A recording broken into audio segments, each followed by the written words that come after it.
Hey everybody, it's Cedric here. I'm here with Tristan. He's with LoanDepot. I actually went to one of their trainings, and that's what landed on my heart to actually start helping veterans with the VA loan. And I was totally focused on everything else. I'm so sorry. But when I went through that training with LoanDepot, I was hitting my chest, man. It's like somebody actually punched me in my chest. That I got so much information that I'm like, dude, to whom much is given, much is required. It was said that I think less than 20% of veterans are using their VA loan benefits, and I'm hearing all the stats. I'm like, well, who the heck is gonna tell them? And I'm like, you're a real estate agent. That's your job. Right. Like, Lord. That's why I'm here with Tristan today.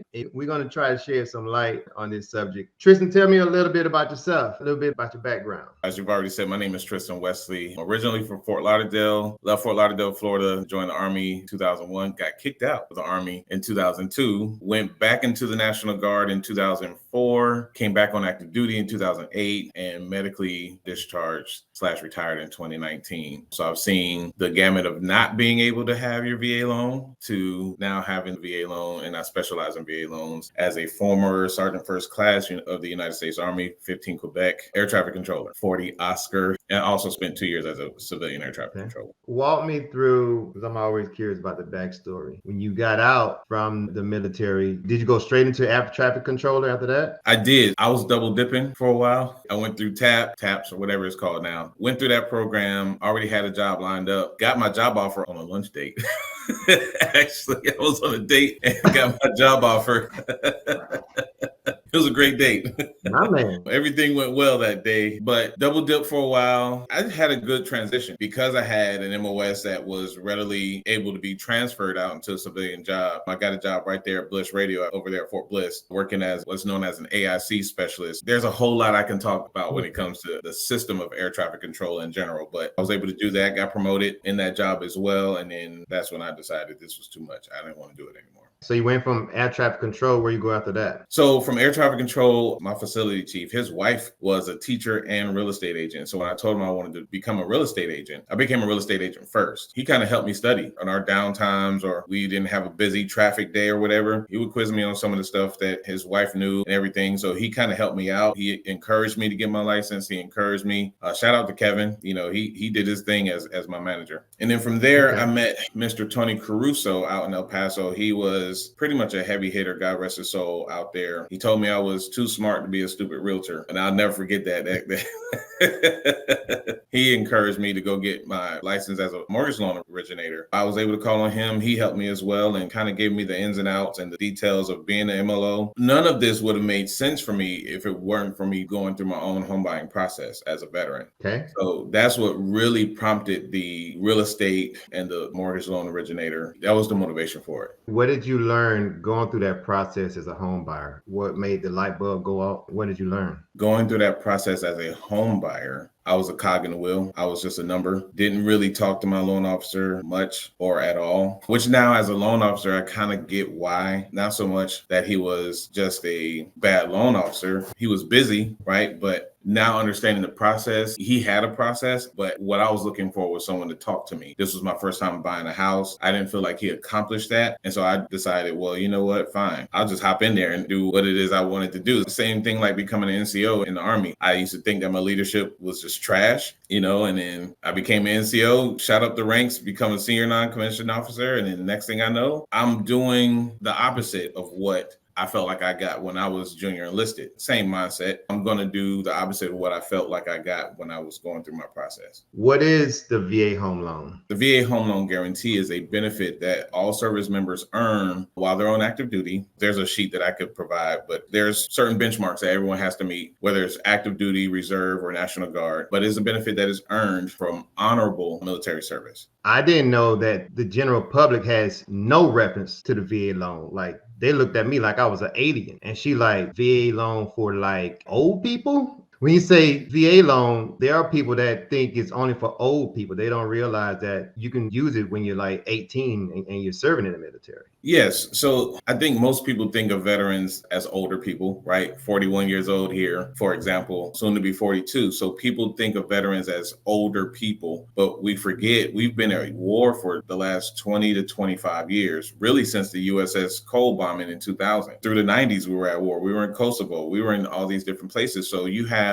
a lot of veterans who are in their mid 20s, in their mid 30s, people who look like me, look like you, look like our neighbor down the street, that one quiet guy or gal in the cubicle down the way who went to Iraq and don't want to talk about it. We are just regular everyday people who decided to put the uniform on for a time. Very good. So what are the eligibility requirements for the VA loan? First thing we're going to start with is honorable. You need to have a character of service of honorable. And then it goes from honorable down to general under honorable conditions. You may or may not be able to qualify for that VA loan benefit or that guarantee, depending on your character of service. But we really want to start with honorable. You're definitely not going to get it if you get bad conduct or dishonorable discharge. When it comes to eligibility, what we're going to look at is your time of service alongside of your character of service. We need to make sure that you hit those benchmarks like I talked about, and those benchmarks for active duty, honestly, is 90 continuous days of active duty for Gulf War veterans. It gets a little bit more complicated the older you are, depending on when you served. Your eligibility requirements are different from when you served. Like I said, I'll provide the sheet for all of the years. It's too much to try and remember right now,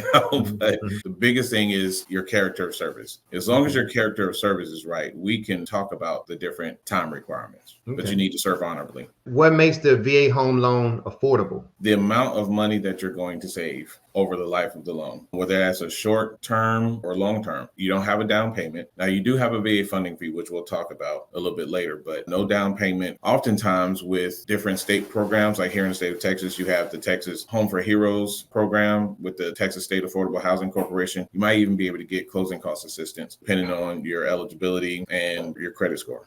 Speaking of credit score, what's the minimum credit score for the VA loan? The VA does not actually have a minimum credit score. Now, LoanDepot, we approve all the way down to 520. Doesn't mean it's going to be the best loan for you at 520, depending on the interest rate, but the VA doesn't have a credit score requirement. What are the limitations of the VA home loan? A lot of people say a lot of things that are false. That's really the limitations of it. There's so much misinformation about the VA loan, whether it comes from what's passed down from generation to generation, family-wise, or generation to generation, business-wise, from loan officers and real estate agents or realtors. There's so much misinformation out there, and there's so many myths that limits the use from veterans to buy a home with their home loan guarantee. A friend just told me she sold her home, but in the process, she received 5 offers. One of the offers came from a veteran that had a VA loan. Her agent advised her not to take the offer for the VA loans because she said it would take too long and it wouldn't be a good process for her. What would be your response to that? My response to that was her agent was misinformed. The VA loan doesn't take any longer than any other loan. I personally, as a loan officer, have closed VA loans within 16 days. Closed several of them under 20 days. It really just depends on the work that the loan officer does and the amount of knowledge that the person has when it comes to the VA loan. So what is the VA funding fee and when is it waived? So the VA funding fee basically acts like insurance. The VA is going to guarantee 25% of that loan amount to the lender, right? The money doesn't come from the VA. And so what the VA does is if you are not a disabled veteran of at least 10% of disability and receiving compensation or more, you have a funding fee that if you're a first-time home buyer, it is 2.15% of the loan amount. Simple math, you just take your loan amount multiplied times 2.15%. If you're not a disabled veteran, that'll be how much you'll pay in a VA funding fee. If your second use is 3.3. It acts like insurance because there's no PMI. There's no PMI feature or MIP feature like conventional PMI, FHA, MIP,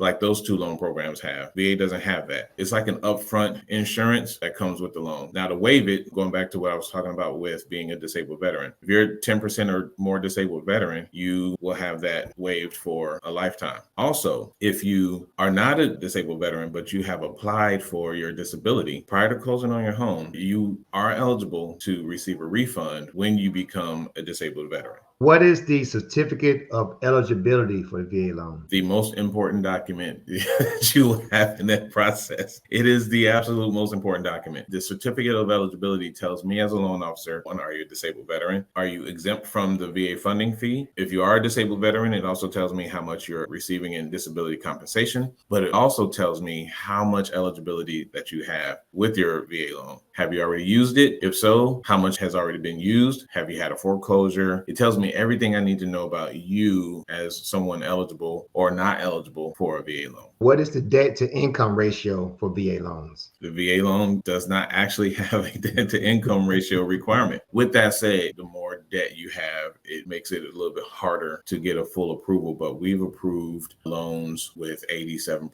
DTI or debt to income ratio. It really just depends on your specific scenario. What does it mean for a VA loan to be assumable? So what it means for a VA loan to be assumable, this might be a little bit of a complex answer, but go with me. So Cedric, you have a house, you're a veteran, you want to sell your house because you have a great rate and you want to move, but what you want to do is give someone the opportunity to buy your house at the rate that you have. And so that's the assumable part. Every VA loan is assumable. The thing about it being assumable, it sounds great. Hey, Cedric's got a 2.75 on a $600,000 house with 5.5 acres, and he's got con trees and he's got orange trees and he's got all these things, right? But I'm a veteran. I want to buy this house with the ability to assume the loan. I'm going to have to come out of pocket a lot of money. This is the thing that is not talked about when it comes to VA assumables. I don't want to get too far in the weeds here, but number one, VA assumptions aren't the easiest route to go. They take anywhere from 60 to 75 days. They can take up to anywhere from 60 to 75 days, depending on the servicer or depending on who owns that loan, who's actively working on servicing that loan for Cedric. You're going to have to come up with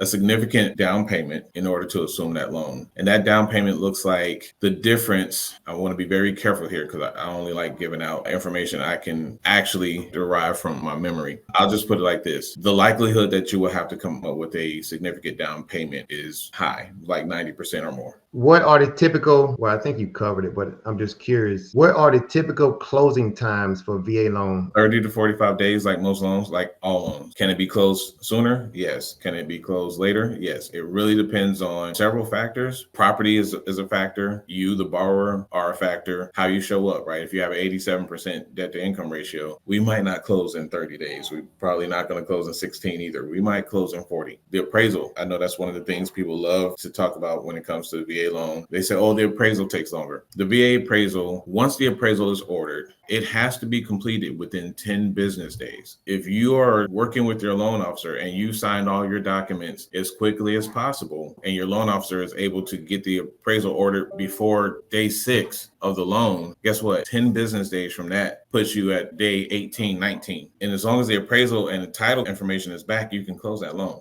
provided there's nothing else that is standing in the way of that. What are some strategies for using the VA loan for investment purposes? I get this from time to time. Technically, you cannot use the VA loan for investment purposes, but here are some strategies, and these are some of the things I've done with my clients in the past. Cedric's a homeowner. He wants to sell his house without someone assuming his VA loan. Cedric wants to sell it, but then he says, you know what? I don't want to sell my house. I actually want to keep it. You have a VA loan attached to your home already. You want to keep it, and you want to go buy a duplex. So you call Tristan, and I say, Ced, absolutely, you can do that. How much is your home? It's $300,000. All right, well, we need to find a duplex that is under $455,560. Okay, so we go shopping. We approve you. We go shopping. You find one for $400,000. Okay, we use your bonus entitlement in order to buy this duplex. We rent out your primary home. You move into the duplex, make side A your primary home. You rent out side B. You rent out your house. Guess what you've effectively become?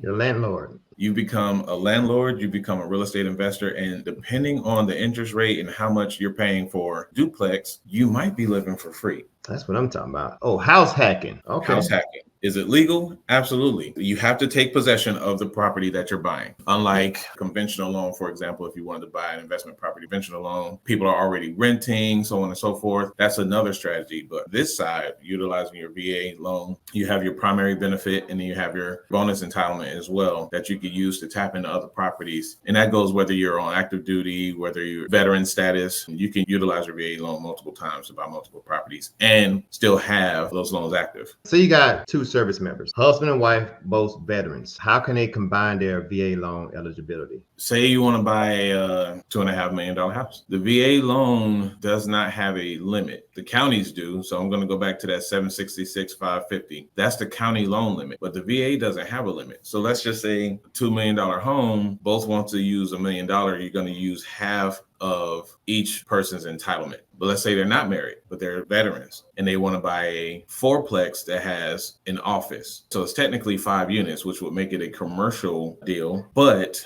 the VA says that you can buy that as long as you take possession. You have an office, you have 2 units occupied by you both, one veteran in one veteran in the other, and you rent the other 2 out. It's another way that you can use your VA loan. What happens when the appraisal comes in and they do find somebody who wants to buy that home? Even though the house is overpriced, they find a buyer that's willing to pay that. What happens if the appraisal comes in lower than that agreed upon price that they agreed on? If the buyer is a VA buyer, in the loan process, that VA buyer is going to sign a document known as the FHA VA Amendatory Clause. And what that document basically says to a seller is this: Mr. and Mrs. Seller, we know you're selling your house. Congrats. Great job. You have a VA buyer. We cannot compel this VA buyer to buy a house that is overpriced according to the appraisal. Should the buyer decide that they want to buy it, that is up to them, and then they can make up the difference. But we cannot approve a loan with a property that has been undervalued through the appraisal.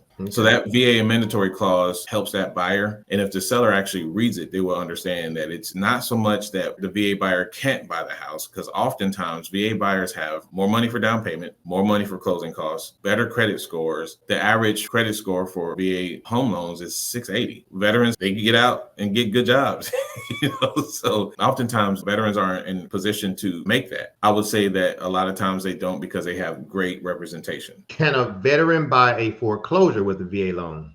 Tricky question. Yes, it has to be safe, it has to be sound, has to be inspected. It has to be something that the VA can actually see that you are able to actually live in. Short answer is yes, but there's a lot that goes into it. What is a VA renovation loan? So a VA renovation loan, it's a product the VA has had for a while, but only certain companies, LoanDepot, shout out to LoanDepot, has been a champion for some time. As a matter of fact, there's a property probably about 2 blocks from where I live. This property is just sitting there, dilapidated, trees down all over the property. That would be a good place to use a VA renovation loan. What that does is it allows me to go in, look at a house, see how much work needs to be done, qualify for a VA loan, which would then qualify me for the VA renovation loan. And that VA renovation loan would include the costs for renovating that property so it's safe and sound structurally for me as a veteran to live in. So what is a VA streamlined refinance loan? Also known as an interest rate reduction loan, or EARL, VA EARL. It's a refinance. It's not a cash out refinance, so you're not going to get any cash back. But what it does is, let's just say you have a 7% interest rate right now, but the rates have gone down to, let's say they've gone down to 4. I'm not saying that they are at 4 or they're going to 4%, but let's just say for this scenario, that's what's happening. When I say it's streamlined, that means there's not that much paperwork involved like it was when you bought the house. There was a lot of paperwork involved when you bought the house the first time as a purchase, but as a streamlined refinance, there's less paperwork involved, typically closes within 14 days, reduce that interest rate, which puts more money back in your pocket.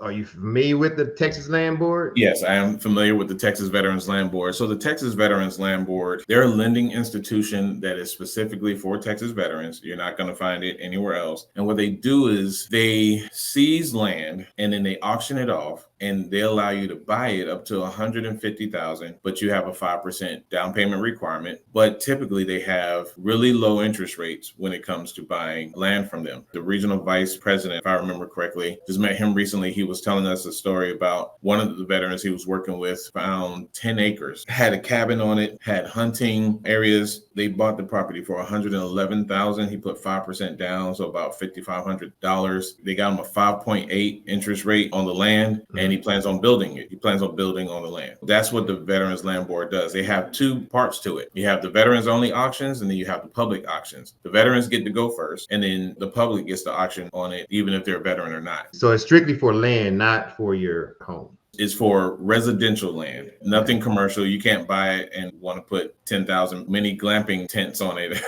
It's for residential land. It's not for business purposes. Last question. What question I didn't ask you that you wish I would have asked you? Why are so many people afraid of using the benefit that they've earned? Most of it is due to some of the questions that we've asked and answered on this interview. There's a lot of misinformation out there. There are a lot of names out there with veterans in it that misrepresent as if they work for or represent the VA. Take that as you will.